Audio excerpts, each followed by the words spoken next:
na luta contra a implementação da BSE, exigindo que a Dilma respeite a educação, respeite a saúde, pare de priorizar o empresariado e os banteiros.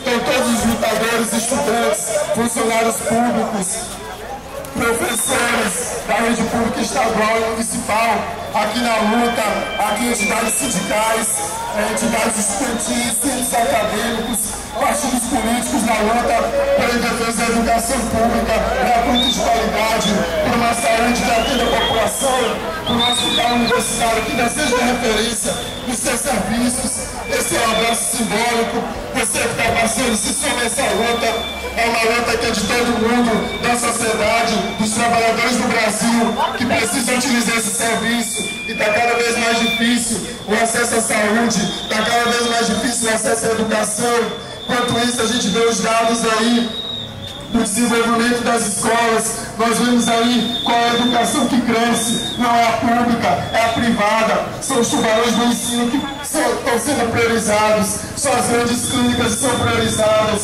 são 1.283 estabelecimentos de saúde. A maioria deles todos são privados, 8 são públicos.